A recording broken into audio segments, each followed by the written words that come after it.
Hello everyone, this is Nick and welcome back to another strategy video of Axis and Allies 1942 Online. Now this is going to be a video where I just talk about a couple of key points. You might be looking at this image and kind of thinking to yourself, what the hell happened? How did the Axis spiral so out of control? First off, you'll notice that the UK currently holds Germany. Germany hasn't gone yet for round 4, so they should be able to take it back with the 6 units dotted around northwestern Europe, France, and Italy. And of course, they'll probably have these fighters to try to take out this fleet here. We'll talk about all this in a little bit. But also, specifically here in the Pacific, what happened? How did the UK gain so much control, so much land, and how did the US come into play here as well? How did things spiral so out of control for the Japanese? The Japanese were doing just a very cookie-cutter strategy of, ferrying 4 units from the mainland of Japan over here to Yunnan just to try to take India. Something that, if you're a decent Axis player, and even if you're playing against a decent UK player, you can usually do around, probably around round 5. Round 3 or 4 are a little bit optimistic if you're just ferrying units, but round 5 is usually when you are able to take India. But it's not looking good for the Japanese. Japan goes after the UK, so the UK, the Japanese could potentially, with this additional aircraft carrier and 2 fighters and destroyer that they put at the end of last turn, they could attack one of these fleets and completely wipe them out. It's looking pretty good for them to be able to do that. But Japan goes after England, and England's probably just going to merge fleets with the US. And then they'll just take turns attacking the Japanese fleet one after the other, and probably completely wipe it out, taking out all of its transports, landlocking Japan, and ensuring that they don't take India, because the UK, remember, did take Germany. Surprisingly. Germany was being overly aggressive towards Russia, and they had a stack of, I think, 5 tanks and 1 infantry here. Let me see. UK combat. Yeah, United Kingdom 1 took the territory, sacking Berlin to loot their IPCs and bringing the Allies to 7 victory cities out of 13. Germany will no longer produce units, etc., etc., etc. England destroyed 4 tanks, 1 infantry, and 2 anti-aircraft artilleries, and lost 1 bomber, 3 infantry, and 2 artilleries. So I did sacrifice the bomber to ensure that I actually capture the territory and sack their 40-odd IPCs. UK is now sitting pretty at 100 IPCs. That's insane. So the UK will probably lose Germany back next turn or this turn, and they'll probably lose this fleet. 4 fighters can do a lot of damage. I don't know how much they'll be able to do against the battleship and 2 destroyers, but I'm gonna try. Now, this is a game I'm playing against myself. I tend to, when I'm not playing a bunch of ranked games, I tend to just pick up hot seat games against myself and theory craft a lot, kind of create a lot of what-if situations, and this is a what-if situation, or what if then situation that just is completely blowing away the Axis powers. Now, mistake number 1. It pretty much all came down to Germany. What Germany did, Germany took an unnecessary risk, and then Germany did not take what I deem to be a necessary risk as well. 2 different moves in 2 different zones that went absolutely horribly, catastrophically wrong, and it was all Germany. Japan so far has been playing very, very well. They're trying to start counter the fleets a little bit by getting out a little stuff here. They've got some infantry on the actual mainland of Japan, and transports are too far away except for this 1 infantry here, so it doesn't look like they're going to be taking mainland Japan at any point in time. Anytime soon. Japan is relatively well defended. So yeah, Japan has been doing pretty damn well. They're getting a little bit of a defensive fleet to start being able to counter. They'll probably be able to counter whatever the UK does here. They've got a decent amount of infantry in Southeast Asia, so it looks like they might still be able to hold out against any kind of Indian onslaught. But again, it's looking pretty dicey for India. It's looking pretty dicey. If Germany Ooh, Germany. You know what? Germany could actually decide to just go straight for India and knock out the UK with the 6 tanks they have there on the Caucasus. Yeah, because it doesn't look like Germany is going to be able to take Russia. No, it doesn't. It is currently Russia's turn. They haven't repaired their infrastructure, built anything yet. But anyway, let's get back to the mistakes. The Axis powers do still have a chance to get out of this mess. It looks very, very tricky, but with the UK gaining 100 IPCs for next turn, it's very, very tough. But Germany could actually they will. Yeah, Germany probably will knock England out of the game here. Or India out of the game, sorry, not England. But they'll probably be able to take out this fleet as well. But again, back to the mistakes. It all goes back to round 1. Alright, here I've got a fresh game set up so we can see what round 1 looks like. Russia hasn't gone yet. Russia's probably going to do a couple of things around here. But this is what the Atlantic looks like at round 1. After Russia's turn... actually, no, never mind. That's not what it looks like. Let's just go through Russia really quickly. There. That's what it looks like. So we're just going to completely ignore Russia, and we're on Germany's turn right now. So this is what the Atlantic looks like when Germany starts their turn. You're usually going to see this Russian sub here. If Russia didn't move their sub here, I mean, I don't know what to tell you. It's a stupid move if Russia does not non-combat move their sub here, just for an attempt at an extra added piece of defensive power here in C-Zone 7 for the British. It's just to try any desperate move to keep this little British fleet alive. So you always want to move your Russian sub here in your non-combat move. Now, what Germany did, and again, this is all me, I theorycraft on my own, so I did all these moves to try to create what-if and if-then situations. So what I did is I purchased, an infantry and artillery to place on Italy to keep this transport active every combat round. I believe then I purchased, I think it was, I can't remember if 4 tanks and a fighter to try to be a little bit aggressive and also kind of control a little bit of the skies, control a little bit of the Atlantic. This is usually a pretty common purchase for me, and round 1 is Germany. And once I have Karelia, I'll start getting infantry and tanks there. Once I have Caucasus, I have infantry and tanks there, and constantly try to have tanks and fighters pumping out of Germany.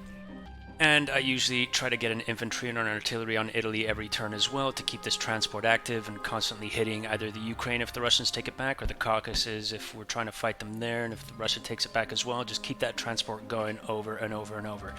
If I deem it necessary, I try to go for Egypt, but I'll get to that in a little bit. This is generally my Germany strategy. Now, what happened?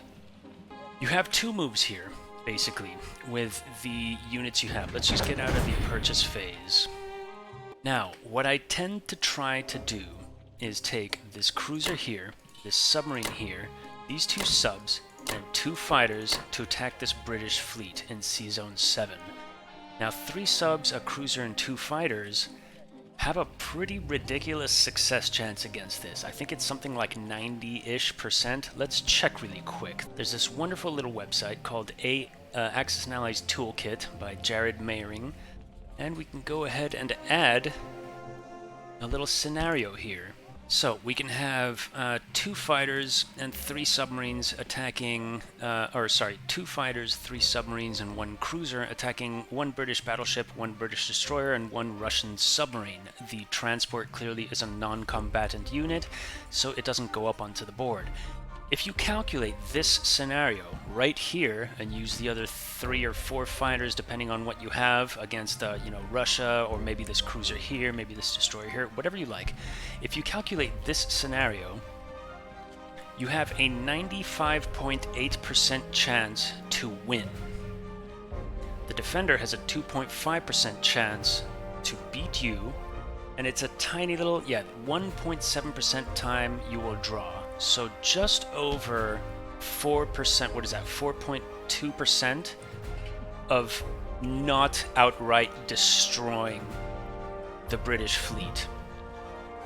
That's a pretty damn certain strategy. You're pretty much going to destroy that fleet. It's very rare that you will see this fight fail. You might lose more or less units, you might lose more or less IPCs, but you're pretty much going to take that on.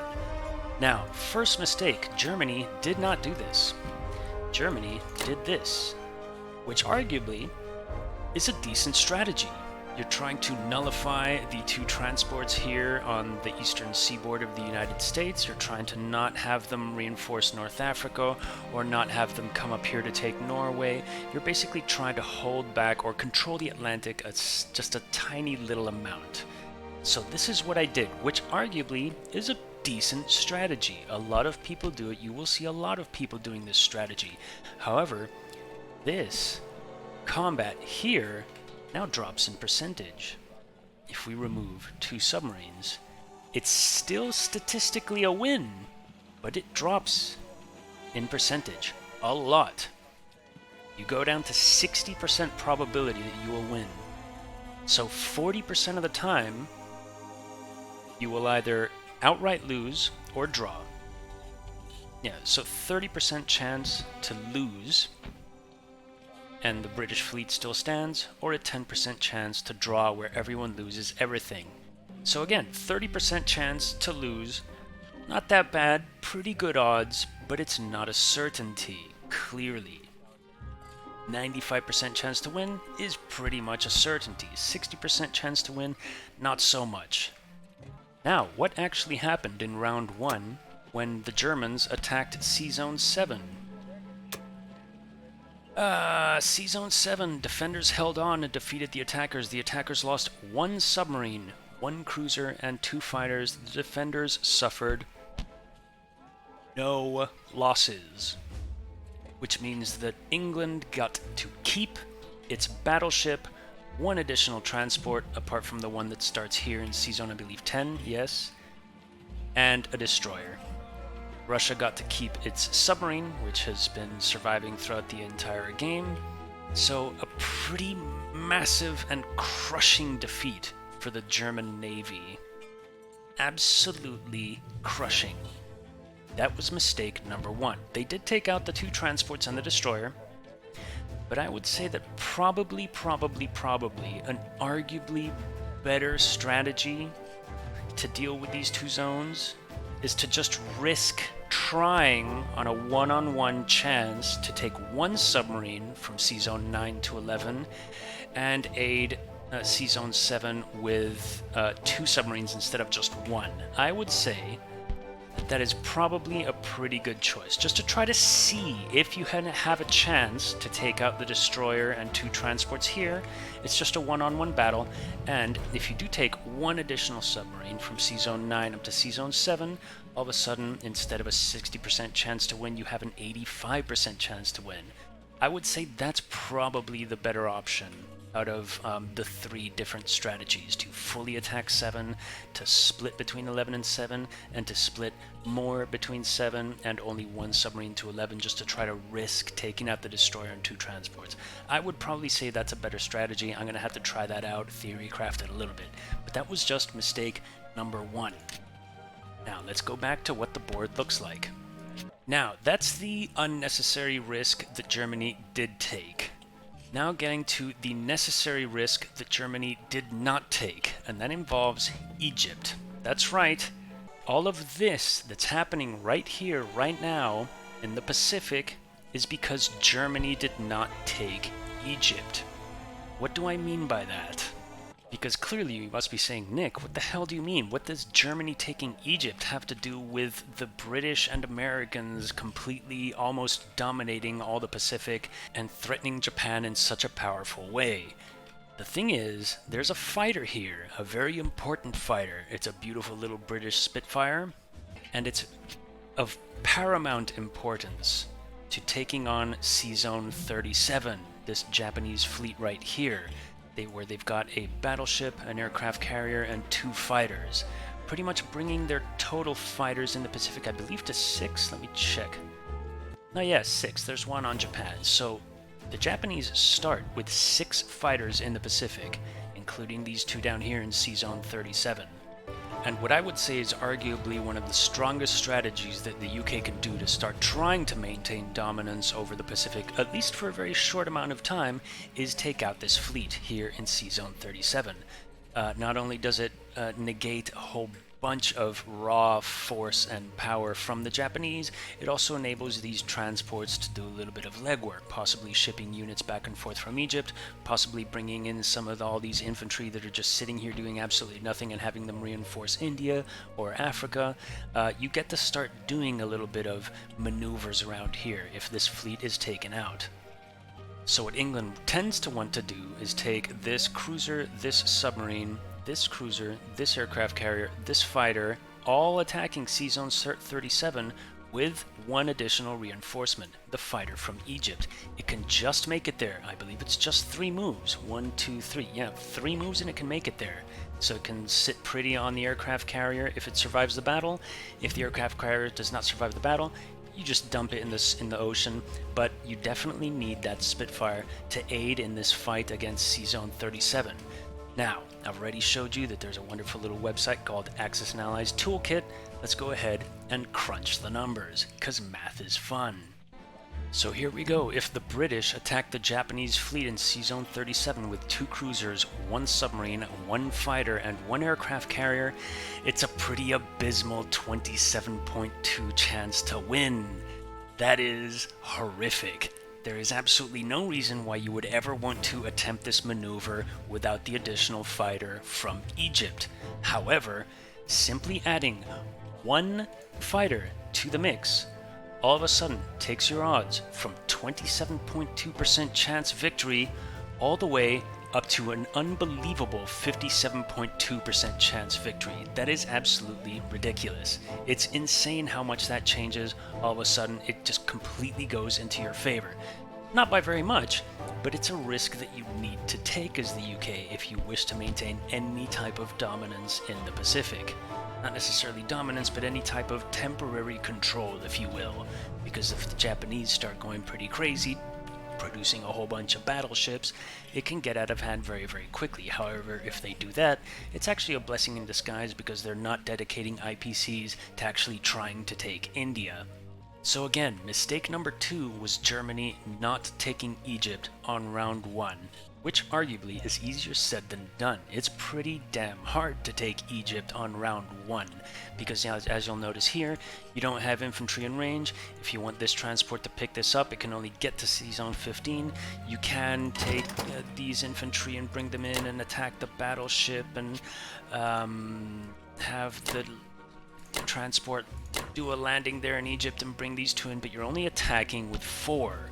Now, how hard is it for Germany to take Egypt with this force? Let's crunch the numbers. Here we go. So if Germany is attacking with 2 infantry, 1 artillery, and 1 tank against a force of 1 infantry, 1 artillery, 1 tank, and 1 fighter, the odds are pretty disastrous. It's only 25.2% chance to win. That's rough. Ideally, all you're really wanting to do is not necessarily capture Egypt, you just want to destroy the Spitfire. Destroying the Spitfire also entails a draw. So that's an additional 7.7% chance. So you're looking at a roughly, 33% chance to destroy the Spitfire, because that's the aim. It's not taking Egypt, it's not winning, it's just destroying the Spitfire so that it cannot reinforce the battle in Sea Zone 37. And you only have a 33% chance to do that with this measly little German force, which is why one of the best strategies for Germany is to actually reinforce with the bomber that you start with in Ukraine. Now, this is taking the Larry Harris Gen Con 3.0 version of the board into account, which pretty much all ranked games are played with. If you take this bomber and assist, you'll notice that the odds go from, well, I already erased the percentage. It was 33%. 33% chance to destroy the Spitfire, all the way up to an absolutely ridiculous 72.1% win chance and 8.1% draw chance. So you now have an 80% chance of destroying the Spitfire in Egypt, so that the British cannot use it to reinforce Sea Zone 37. Now, that also brings into play what Russia wants to do. A lot of people will have you believe that it's best to take a whole bunch of forces from the Caucasus and attack Ukraine with these 2 tanks here in Russia and the 2 fighters from Karelia in Russia as well, and retreat after 1 round of combat, just to, quote-unquote, weaken their forces. I firmly believe that that is an absolutely horrible strategy, and I would sacrifice every last Russian to try as hard as I could to take Ukraine and destroy that bomber. If you destroy that bomber as Russia, Germany cannot reinforce Egypt with the bomber, which means Egypt will have the Spitfire, which means the UK will be able to use the Spitfire in Sea Zone 37 to destroy this fleet and maintain absolute dominance over the Pacific along with a nice little US fleet.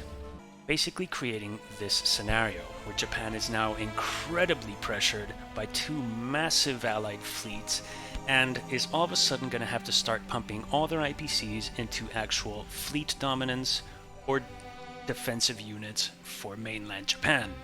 So disregarding that England was actually able to take Germany, because arguably Germany should have been able to see that they had 3 transports with a massive 6 stack of infantry here, so they should have just plonked down 10 infantry on Germany and, called it quits, and that should have been the end of it.